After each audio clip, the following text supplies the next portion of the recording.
드러나느니라. 히브리서 4장 12절부터 13절 말씀으로 같이 은혜 나누도록 하겠습니다. 4장 12절부터 13절 우리 같이 한음석으로 합독합니다. 하나님의 말씀은 살아있고 활력이 있어 자위의 날선 어떤 검보다도 예리하여 혼과 영과 및 관수와 골수를 찔러 쪼개기까지 하며 또 마음의 생각과 뜻을 판단하나니 지으신 것이 하나도 그 앞에 나타나지 않음이 없고 우리의 결사를 받으실 이의 눈앞에 만물이 벌거벗은 것 같이 드러나느니라. 자, 12절 말씀 보겠습니다. 하나님의 말씀은 살아있고 활력이 있어 자위의 날선 어떤 검보다 예리하여 혼과 영과 및 관절과 골수를 찔러 쪼개기까지 하며 또 마음의 생각과 뜻을 판단하나니.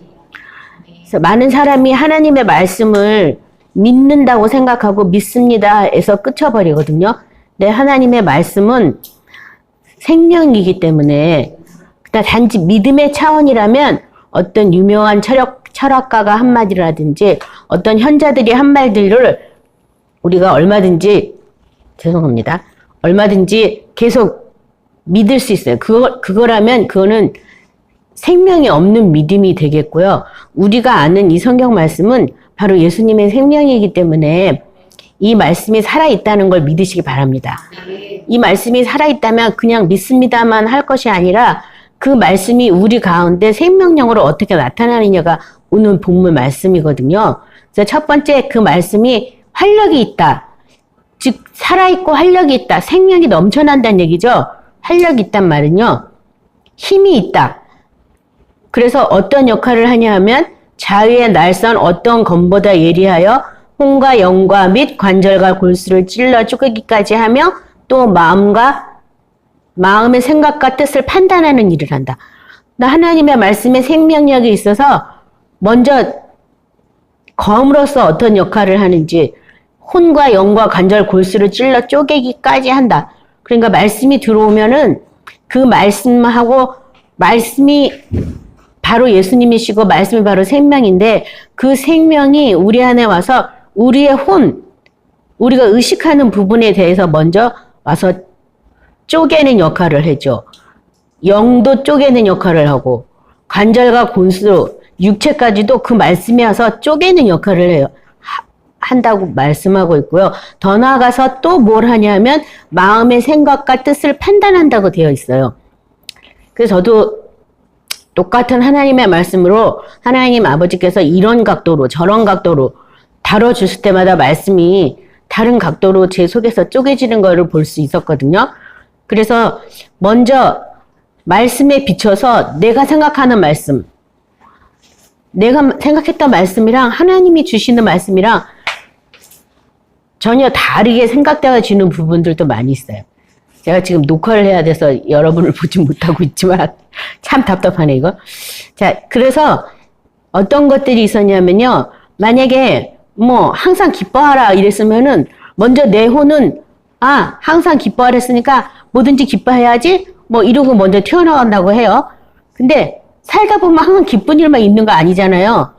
그래서 왜 나는 기쁘지 않을까? 기뻐하려고 맘먹었는데 더 안 기쁜 일이 밀려오고 막 그렇게 하죠. 그럴 때 내가 기쁘지 않은 것이 어떤 나의 감정하고는 다른 어떤 영적인 부분에서 내가 눌려 있거나 왜곡된 현상으로 잘못돼 보고 있는 것이 있다면 내 마음에는 하나도 기쁘지 않아요.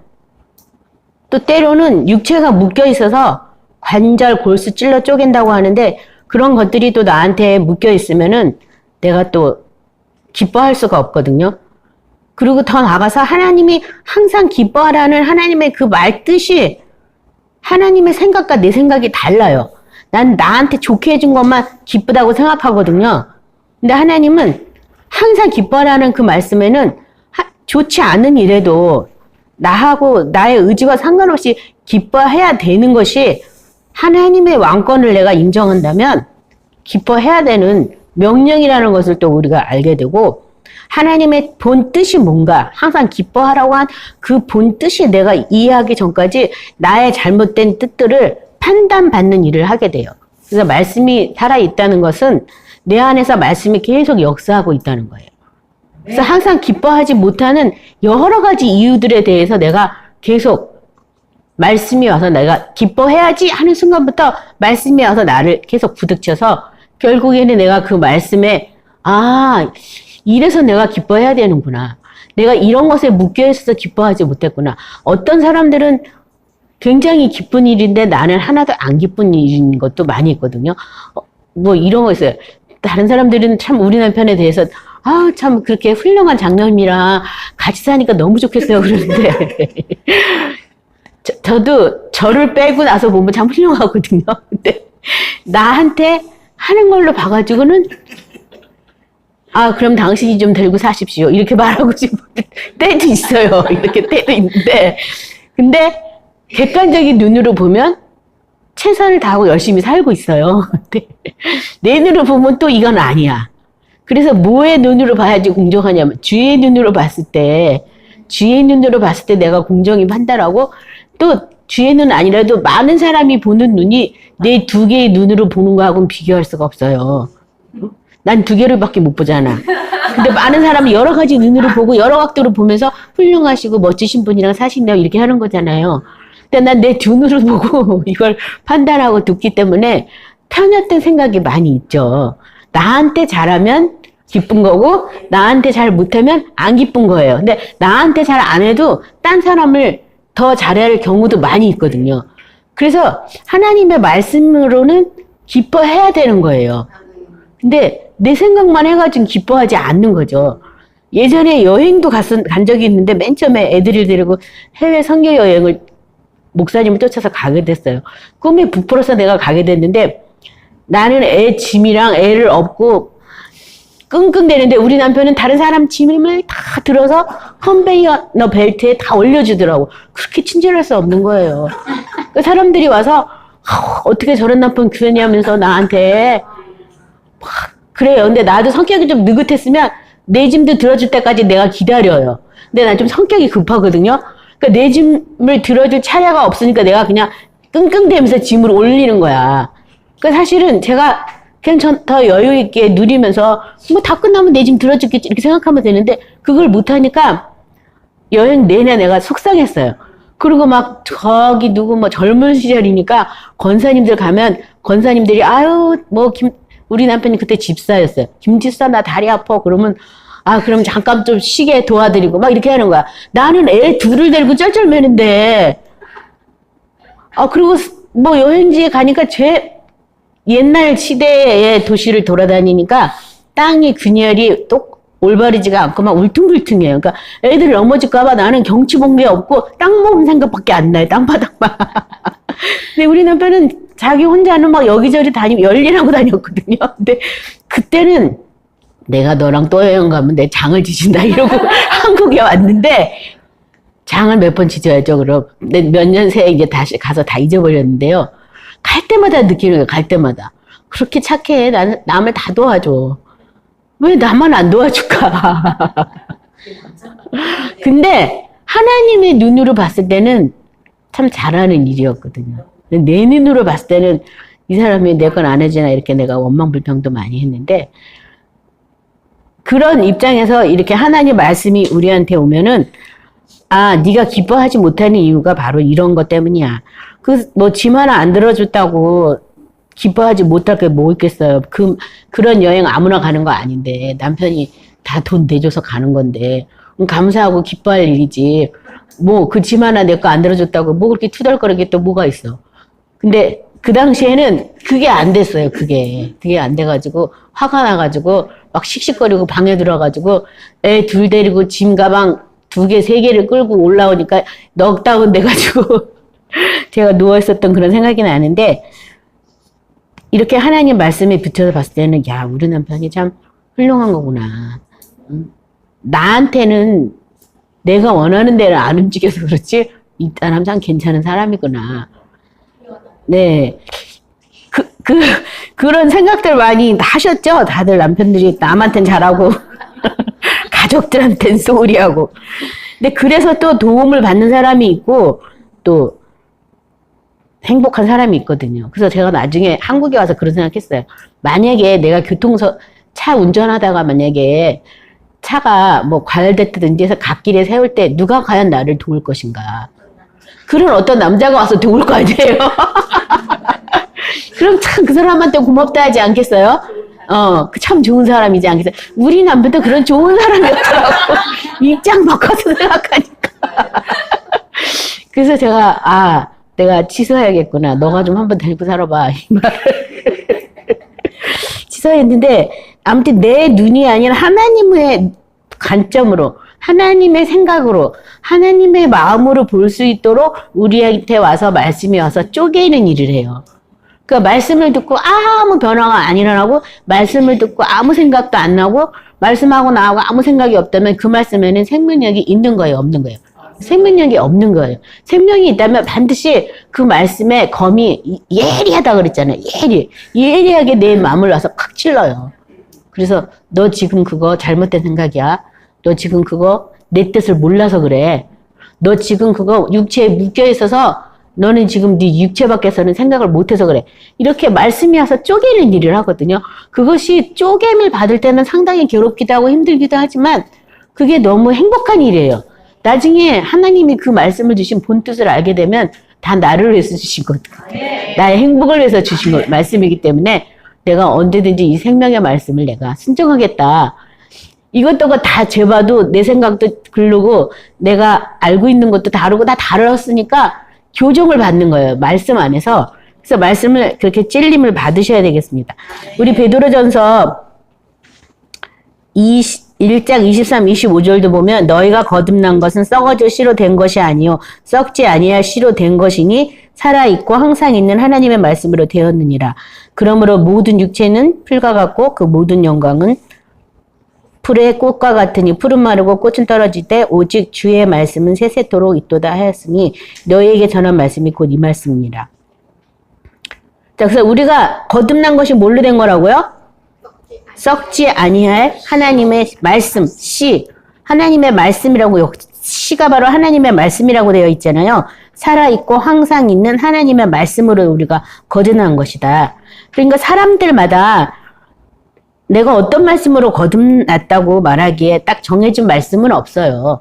사람들마다 어떤 하나님의 말씀으로 이렇게 말씀이 살아서 운동력 있는 어떤 하나님의 마음을 알게 되는, 하나님의 뜻을 알게 되는 그것이 거듭남이거든요.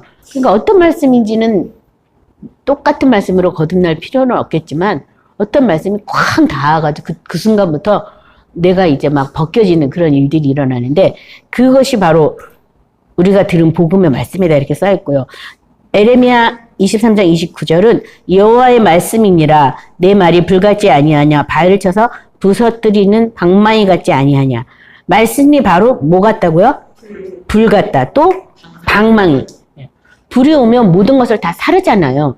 그러니까 내가 기존에 알고 있었던 것, 내가 말씀을 안다고 해서 있었던 모든 것들이 다 불처럼 사라지고 몽둥이 같다. 몽둥이도 뭐야? 다 부스러뜨려서 없어져 버리는 거잖아요. 그렇죠? 내가 기존 알고 있는 하나님의 말씀과 하나님의 생명으로 내게 와서 다시 들려주는 말씀은 완전히 뭐 그림의 떡과 떡을 진짜 먹는 것 차이? 그렇게 많이 달라져요. 그러니까 그런 말씀의 경험 풍부하게 하시길 바랍니다. 4장 2장 13절도 이르기를 우리가 하나님께 끊임없이 감사하면 너희가 우리에게 들은 바 하나님의 말씀을 받을 때에 사람의 말로 받지 아니하고 하나님의 말씀으로 받음이니 진실로 그러하도다. 이 말씀이 또한 너희 믿는 자 가운데 역사하느니라. 그래서 하나님의 말씀을 받을 때 주의 종이 강단에서 선포할 때 인용하는 성경 말씀을 하나님의 말씀으로 받을 때 그리고 그 받는 자 가운데 역사한다고. 그래서 하나님의 말씀을 내가 생명의 말씀으로 받는 게 중요하죠. 그래서 우리가 예배 때 가서도 말씀을 내가 듣는다기보다는 생명을 내가 먹는다 이런 입장으로 하나님의 말씀을 듣고 오면은 그것이 나에게 큰 역사를 일으키지만 그냥 듣는다, 예배 본다 뭐 이런 자세로 우리가 예배를 드린다 하면 구경꾼 뭐 남의 얘기 들은 거 뭐 이렇게밖에 안 되는 거죠. 한 구절이라도 생명의 말씀으로 내가 이렇게 듣고 오고 또 듣다가 이상한 부분 있으면, 이거 뭔 뜻인지 모르겠다. 이런 성령의 감지가 오면, 그거를요, 저 같은 경우에는 수첩에 막 썼어요. 잊어버릴까봐. 써가지고 집에 와서 이제 기도 시간에. 근데 아까 살짝 지나간 말씀이었는데, 근데 이 말씀이 이게 과연 무슨 뜻일까요? 왜냐하면 내가 생각한 내 뜻과 하나님이 풀어진 뜻이 전혀 달랐기 때문에 그런 것들을 맨날 이렇게 기도 시간에 물어보고, 또 그러면 조금씩 가르쳐 주시고 이렇게 하셨거든요. 그래서 여태까지 신앙생활을 했는데, 말씀이 내 안에 참 많이 있어서 내가 다르게 생각할래도 결국은 다시 말씀으로 돌아오고, 내가 아무리 부인할래도 말씀이 그렇다면 그런 거야. 말씀이 정답이잖아요. 그러니까 부인이 안 되는 거예요, 그냥. 그래서 말씀에서 그래, 이미 나는 새로운 피조물이라, 난 새 것이 됐어. 이 정도는 다 지나간 사람이지. 그래, 이거 별거 아니야. 뭐 이렇게 가볍게 생각할 수 있는 그런 마음, 말씀 때문에 그렇게 생겼거든요. 그러니까 그 성경 말씀으로 우리가 새롭게 되기를 기도해야 되겠어요. 또 계시록에 있는 말씀도 잠깐 인용했는데 같이 읽도록 하겠습니다. 그의 오른손에 7별이 있고 그의 앞에 좌우에 날성검이 나오고 그 얼굴은, 잠깐만요, 이거 좀 뒤집고요. 그 얼굴은 해가 힘있게 비치는 것 같더라. 내가 볼 때 그의 발 앞에 엎드러져서 죽은 자 같이 되매 그가 오른손을 내게 얹고 이르시되 두려워하지 말라, 나는 처음이요 마지막이니. 그래서 말씀에 대해서 지금 얘기를 하고 있는데, 그 말씀이 해같이 비쳤는데 그 말씀의 해를 볼 때 어떻게 됐어요, 이 사람이? 그의 발 앞에 엎드려서 죽은 자 같이 됐다고. 그러니까 우리도 하나님의 말씀을 해같이, 여기 지금 해같이 힘있게 비치더라 했는데, 힘있게 하나님의 말씀이 해처럼 딱 비치면, 해라고 여기 표현한 이유는 말씀이 오면은 생명이 오니까 우리 속에 있는 어둠들이 확 드러나잖아요. 그래서 어둠이 조금도 없는 그런 상황이 되면은 결국은 내 속에 뭘 알게 돼요? 우리 원죄, 죄의 덩어리를 알게 되니까 내가 살아있는 게 죄야. 딴 게 아니에요. 내가 무슨 죄인이냐, 나 죄 아니다 이렇게 말하는 사람 많이 있는데, 죄에 있는 육신의 모양으로 태어난 게 죄예요. 육신을 입고 있는 이 자체가 죄예요. 그러니까는 그거를 알게 되면은 여기서 죽은 것 같이 되더라. 죽은 것 같이 이렇게 엎드려서 죽은 자 같이 될 수밖에 없는 거예요, 상황이. 그래서 말씀을 자꾸 깨달으면 깨달을수록 말씀 앞에 내가 죽은 자처럼 되는 거죠. 내가 이런 생각, 이거 다 아니야. 말씀에서 이거 아니라면 아닌 거야.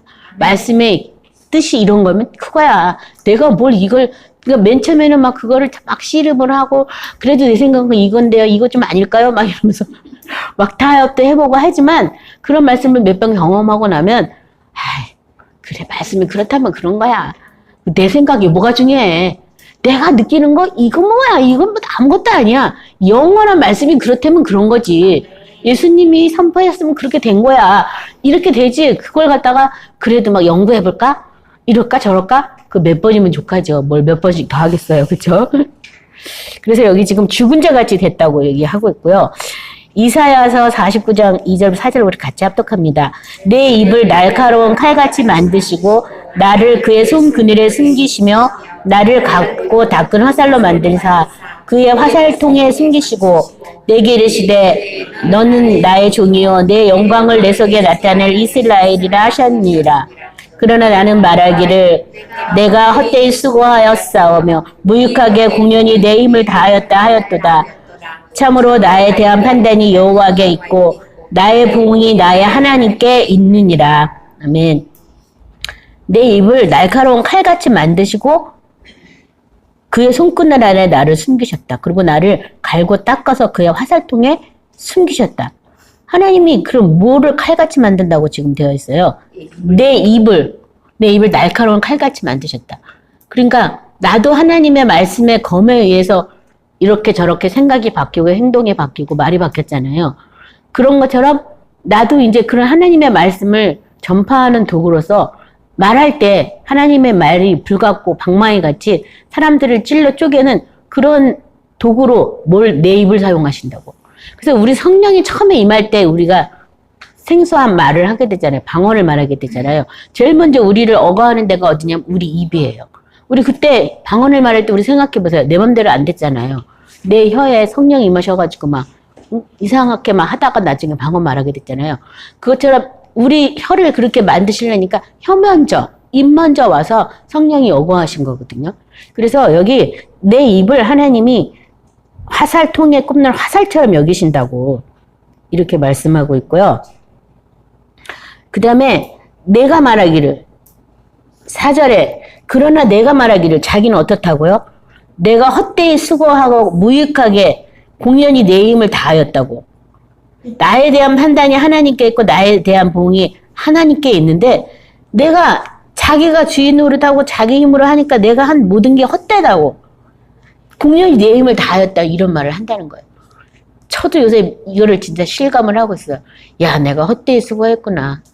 내가 헛되이 내 힘을 다했구나. 내가 하나님 말씀만 쫓아가고 하나님 말씀을 산다고 하면서도 이 말씀 앞에서 나를 이렇게 해부할 때 보니까 아직도 내가 나를 주장하는 것들이 많이 있더라고요. 그래서 나의 가족, 나의 남편, 나의 삶, 뭐 이런 것들에 대해서 이제 막 다 다뤄주시는데 다 별것도 아닌데 그 뭐라고 그렇게 붙잡고 있고 뭐 가족도 하나님께 드리려면 드려야 되고 남편도 하나님께 드리려면 드려야 되고 너도 나의 종으로 쓸 테니까 나와라 그러면 가야 되는데 아니에요. 난 좀 더 남편 그늘 밑에 있겠어요. 나는 우리 애들을 돌봐야죠. 아직 멀었어요. 나 같은 사람은 뭘 쓰시려고 그래요? 막 그러면서 제가 이렇게 조금 꾸물꾸물대고 성령과 연합을 해야 되는 시점에서 제가 남편 핑계대고 많이 숨은 적도 많이 있었거든요. 아, 우리 남편이 사업을 하기 때문에 가정은 내가 돌봐야 되니까 전 이 정도 사람밖에 못해요. 막 이러면서. 그러면서 안주한 것도 많이 있었는데 막상 또 일이 이렇게 되니 아유, 기회가 한 번 더 있어서 내가 한 번 더 하나님이 기회를 주셨으니까 한 번 더 주의를 한다면 이제는 남편한테도 구애받지 않고 자녀에게도 구애받지 않고 가정을 돌봐야 된다는 그 모든 짐에서 내가 다 벗어나서 다 구애받지 않고 내가 자유롭게 주님이 나를 쓰시겠다는 그 일에 내가 쓰임을 받아야겠구나. 내 몸이 온전하게 될지 어쩐지 그런 것도 난 모르지만 아무튼 그렇지 않더라도 하나님을 쓰시겠다면 내가 사용을 당하는 것에 있어서 내가 감사해야 되겠다. 이제서야 그게 돼요. 이제서야 아, 주님 그동안 제가 잘못했습니다. 늘 어떤 경계를 정해놓은 것, 내가 무익하게 수고한 것 잘못했습니다. 이 본문 말씀처럼 그런 생각이 나더라고요. 아, 오늘 이게 고장이 나가지고 감사합니다. 사실 이거 들고 하려니까 팔은 아프네요. 에베소서 6장 17절에도 보면 구원의 투구와 성령의 곧 하나님의 말씀을 가지라 이런 말씀이 있는데요. 네, 성령의 검, 하나님의 말씀은 곧 뭐라고요? 검이라고 지금 말씀하고 있어요. 그래서 검은 뭐 하는 거예요? 검하는 일이 뭐예요? 적군을 죽이는 일을 하죠. 찔러 쪼개는 일보다는 적군에 대해서 죽이는 일을 해요. 그러니까 사실 이 말씀의 검이 생명이 되려면 우리 속에 이렇게 묶여 있거나 뭐 포로됐거나 눌린 것들을 와서 이렇게 자유롭게 하는 그것들을 먼저 와서 해주거든요. 그래서 성령의 검을 가지라 말하고 있고요. 그 다음에 고린도전서 14장 24절에서 25절에도 보면 잠깐만요. 또 이렇게 도와주시느라고. 감사합니다. 네, 좋아요. 팔 들고 있어서 힘들었거든요. 자, 14장 24에서 25절. 그러나 다 예언을 하면 믿지 않은 자들이나 알지 못하는 자들이 들어와서 모든 사람에게 책망을 들으며 모든 사람에게 판단을 받고 그 마음에 숨은 일들이 드러나게 되므로 엎드려 하나님께 경배하며 하나님이 참으로 너희 가운데 계신다 전파하리라. 여기 보면 지금 예언이라는 말씀이 나왔는데 이 성경 말씀이 다 기록된 예언이에요. 근데 이 예언을 받는 것에 대해서도 이 고린도전서에 보면은 마음에 숨은 일들이 드러나고 엎드려서 하나님을 경배하고 참으로 하나님이 너희 가운데 계신다 전파한다라고 지금. 그래서 예언을 이 14장에 보면 특별히 예언을 하려고 하라 이렇게 하면서 사랑을 따라 구하라 이렇게 하면서 시작했는데요. 예언 하나님의 말씀으로 그 사람들 마음속에 숨은 것을 드러내는 것. 그것이 바로 예언인데 말씀이 와서 그렇게 드러내는 일을 해요. 그래서 13절 보면, 오늘 본문 13절에 보면, 지으신 것이 하나도 그 앞에 나타나지 않음이 없고, 우리의 결산을 받으신 이의 눈앞에 결산을 받으신 이의 눈앞에 만물이 벌거벗은 것 같이 드러나느니라. 그래서 지으신 것이 하나도 그 앞에 나타나지 않음이 없다. 그렇게 말씀이 와서 찔러 쪼개서 마음과 생각, 계획, 뜻까지도 다 알려줘서 하나님의 뜻에 맞게, 하나님의 말씀을 우리에게 주신 그 뜻에 맞게 되는 사람으로 우리가 바뀌는데, 그 말씀이 결국은 어떻게 되냐면은, 지으신 것이 하나도 그 앞에 나타나지 않음이 없고, 우리의 결산을 받으실 이의 눈앞에 만물이 벌거벗은 것 같이 드러나느니라. 그래서 말씀이 와서 우리를 벌거벗은 것 같이 드러나게 하는 거예요. 언제? 하나님이 우리를 결산하실 그때를 생각해서 지금 먼저 이렇게 다 드러나게 한다는 거예요. 그래서 사실 그런 것 같아요. 지금 심판을 안 받고 나중에 심판을 받는다고 하는데, 어찌 보면 우리는 지금 말씀 앞에서 판단을 받고, 말씀 앞에서 뭐 경책을 받고, 말씀 앞에서 생각, 마음, 행동 잘못된 거를 교정받으면서 그것에 대한 대가도 지불하기도 하고, 그러면서 영원한 세계는 안 하는 거죠. 지금 미리 하는 거죠. 그게 하나님의 공이라고 저는 생각하거든요. 믿기만 해서 다 하얗게 돼가지고 아무것도 안 받는다. 그건 아니고, 그 말씀 때문에 지금 연단받고, 그 말씀 때문에 지금 우리가 어떤 불 가운데 있든지 물 가운데 있든지 그런 상황에 있을지라도 말씀 때문에 깨끗하게 되고, 하나님의 뜻 가운데 온전하게 서서 온전한 사람, 각 사람을 온전케 하시는 그 성령의 도움으로 온전케 된다고 이렇게 성경은 말씀하고 있어요. 그래서 언제든지 내가 주님 앞에 벌거벗은 것 같이 드러나는 그 순간이 있거든요. 나의 민낯이 다 드러날 일이 있어요. 그래서 말씀 앞에 솔직해지셔야 돼요. 말씀 앞에 무감각해져서는 안 돼요. 말씀 앞에 나를 이게 철저하게 해부하는 일이 있어야 돼. 그래서 우리 뭐 번제제사 드릴 때 각을 뜨고 뭐 내장 기름 띄고 막 여러 가지 일들을 하잖아요. 그것처럼 말씀 앞에서 내 혼과 영과 육체, 관절, 마음, 생각, 뜻 다 쪼개임을 받는 일이 일어나야 돼요. 그래야 그것 때문에 내가 깨끗해지고 내 영혼이 온전해져요. 그래서 하나님이 다 보고 계신데 뭐 창피할 것도 없어. 그 전에 제가 교회에서 봉사하고 지역장 일할 때 지역장이 너무 그런 거 얘기하지 말라고. 제가 이제 깨달은 거 막 얘기하면 제 민낯을 다 드러내게 되니까 그런 얘기를 너무 하면 뭐 미신이 없다나 어쩌나 하지 말래요. 어차피 하나님이 다 알고 계신 거. 뭐 사람한테 얘기하면 어떠냐고. 그 사람이 그 얘기 듣고 도전받아서 안 하면 되지. 전 그렇게 생각했거든요. 언젠가는 주님 앞에 내가 숨기고 있는 것, 감추고 있는 것 다 드러날 거예요. 그럴 거면 지금 드러내라는 거예요. 지금. 사람과의 관계에서도 미안한 거 있으면 지금 미안하다고 말하고, 그때 내가 잘못한 거 있으면 지금 말하면 되지. 쌓아놨다가 그거 다 뭐 할 거야. 이 다음에 가져가서 심판 대상 될 건데. 그렇잖아요? 그처럼 지금 그렇게 하시기 바랍니다. 대하 16장 9절 같이 합독합니다. 여호와의 눈은 온 땅을 두루 감찰하사 전심으로 자기에게 행하는 자들을 위하여 능력을 베푸시나니, 이 일은 왕이 망령되이 해하셨은즉 이후부터는 왕에게 전쟁이 있으리이다 하매. 자, 여기 보면은 이 다윗이 뭐 인구조사하고 전염병 뭐 인구조사해서 뭐 고를래 하면서 했던 그런 내용들인데, 여기 보면 여호와의 눈을 온 땅을 두루 감찰한다고. 그리고 자기를 향하는 자들을 위하여 능력을 베푼다고. 근데 왕이라도 망령되이 행하였으면 전쟁이 있을 것이다. 뭐 왕이라고 면책조항이 없다는 거예요. 그 눈이 다 두루 보고 있기 때문에 하나님께서 자기를 찾는 자에게 능력으로 향하지만, 그러지 않고 자기가 은밀히 했다면 어떤 일의 결과에 대가를 다 지불해야 된다는 거예요. 그래서 많은 사람들이 나는 아무 잘못이 없는데 이렇게 된 거 아니냐 이런 생각하는데 다 있어요. 왜 없겠어요? 하나님 앞에 솔직히 나가서 얘기하면 다 있습니다.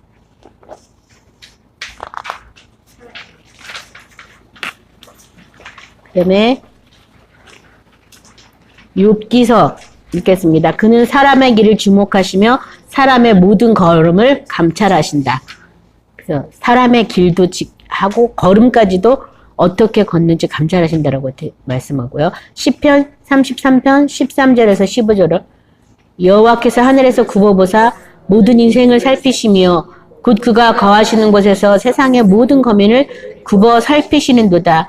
그는 그들의 모든 마음을 지으시며 그들이 하는 일을 굽어 살피시는 이로다.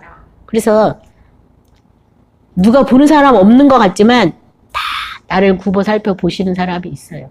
나의 발걸음을 다 재시는 분이 계시기 때문에 우리가, 저도 어떤 때 그런 생각 들어요. 이렇게 죄를 많이 짓는 사람들, 뭐 완전 범죄를 누리는 사람도 있는데 행동으로만 죄 짓는 거 아니고 마음으로도 죄 짓는 사람 많이 있거든요. 하나님의 큰 전광판이 어디 좀 내려와가지고 다 저것들 좀 보여줬으면 좋겠다. 이런 생각을 한 적도 있어요, 제가. 근데 그때는 왜 그랬냐면 나는 죄가 없다고 생각해서. 내 것도 다 나올 건데. 근데 철이 없어서 그런 말 한 것이고. 아무튼 하나님이 그렇게 다 보고 계시니까 항상 하나님의 눈이 나를 보고 있구나. 보호하기 위해서만 나를 보호하기 위해서만 나를 보는 것이 아니라 나의 잘못된 걸음까지도 다 재시고 내가 잘못 생각하는 것도 다 보고 계시고 나중에 그런 모든 것이 우리는 예수님 안에서 고침받을 수 있지만 고침받지 없으면 이 땅에서도 그거에 대한 상당한 보응을 받고 마지막에도 해결 못한 것도 보응을 받는다는 거예요.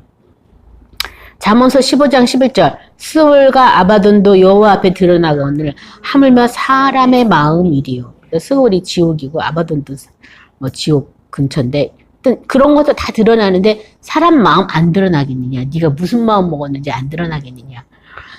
다 드러난다는 거죠. 욥기 26장 6절도 하나님 앞에서는 스올도 벗은 몸으로 드러나며 멸망도 가림이 없음이라. 다 드러난다. 모든 것이 다 드러나. 그러니까 말씀이 와서 먼저 어떻게 해요? 드러나게 해주는 일을 해주는 거예요. 이 다음에 드러나면 의학하고 놀라가지고 하나님이 올해도 자기가 뒷걸음 치면서 지옥불로 빠진다면서요. 어둠으로 자기가 간다며요. 그러니까 지금 네가 지금 해라. 지금 회개해라. 지금 말씀의 빛으로 나와라. 지금 와서 희게 해라. 지금 하라는 거죠, 우리에게. 누가복음 8장 16절 18절 같이 합독합니다. 누구든지 등불을 켜서 그릇으로 덮거나 평상 아래 두지 아니하고 등경 위에 두나니 이는 들어가는 자들로 그 빛을 보게 하려 함이라. 숨은 것이 장차 드러나지 아니할 것이 없고 감춘 것이 장차 알려지고 나타나지 않을 것이 없느니라. 그러므로 너희가 어떻게 들을까 스스로 삼가라. 누구든지 있는 자는 받겠고 없는 자는 그 있는 줄로 아는 것까지 빼앗기시라 하시니라. 그래서 다 드러나게 돼 있다. 이 등불이 바로 빛이잖아요. 그 빛이 들어오면 다 감추인 것, 숨은 것 다 드러나고 알려지지 않을 게 없다. 그러므로 너희가 어떻게 들을까 스스로 삼가라. 그래서 말씀을 어떻게 들을까? 생명의 빛으로 들을까? 너희가 스스로 삼가라는 거예요. 누가 그렇게 들려주는 게 아니라 내가 말씀을 그렇게 듣는 거예요. 빛이다. 생명의 빛이다. 이 생명은 와서 어둠과 빛을 분리시키는 일을 한다. 그래서 내가 영원한 빛에 뭐 해함도 악도 없는 그 선하신 그 빛에 내가 온전히 거하도록 하는 게 이 말씀의 일이에요.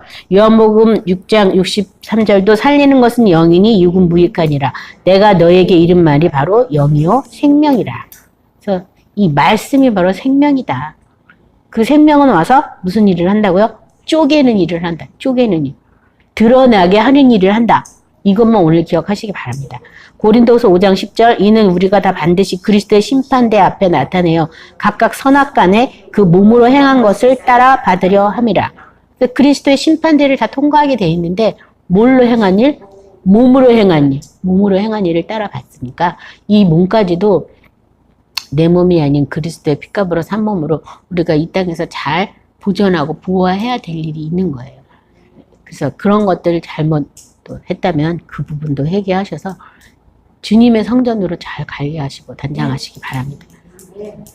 그래서 저도 믿음으로 산다고, 믿음으로, 말씀으로 산다고, 말씀 안에서 늘, 말씀이 이런 거니까 난 이것밖에 몰라요. 그리고 막 몸부림치고 살았는데 관리 부분에서 내가 약했구나. 믿음으로만 살려고 몸부림쳤구나. 요새 와서 이제 뒤늦게, 때늦게 회개를 하면서 제가 관리를 소홀했습니다. 믿습니다 하면서 그냥 퍼져 있었습니다. 잘못했습니다. 잘못했습니다. 이 세상 사람도 막 열심히 막 운동하면서 자기 몸을 단련시키고 막 하는데 사실은 막 교회 안에서 막 이렇게 말씀이 들어올 때 율법적인 조항도 많이 들어오니까요.